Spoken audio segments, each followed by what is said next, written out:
পশ্চিমবঙ্গের আলিপুরদুয়ার জেলার শান্ত একটি গ্রাম জটেশ্বর।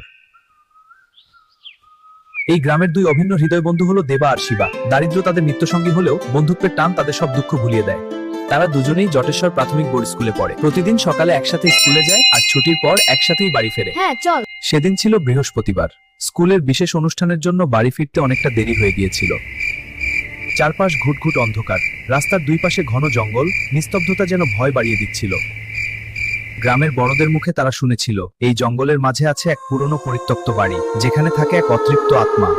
দেবা দেখ সামনে ওটা কি? ওই কি সেই জঙ্গল বাড়ি? জানালাগুলো যেন বড় বড় চোখের মতো তাদের দিকে তাকিয়েছিল। মনে হচ্ছিল আত্মাটা ঠিক তাদের ঘাড়ের ওপর নিঃশ্বাস ফেলছে। দোতলার জানলা দিয়ে নামতে লাগলো এক আবছা সাদা ছায়া। এক পাকাটাই কেউ, অন্ধকারের মাঝে কেউ নেই। পেছনে ফিরে তাকিয়ে দেখলো অন্ধকারের মাঝে কেউ নেই। সেদিনের পর থেকে জটেশ্বর প্রাথমিক বোর্ড স্কুল থেকে ফেরার পথে তারা কেউ কারো হাত ছাড়ে না। আজ স্কুলটা খুব মজা হবে, চল তাড়াতাড়ি যাই। হ্যাঁ আমি জানি, আমি অপেক্ষা করতে পারছি না।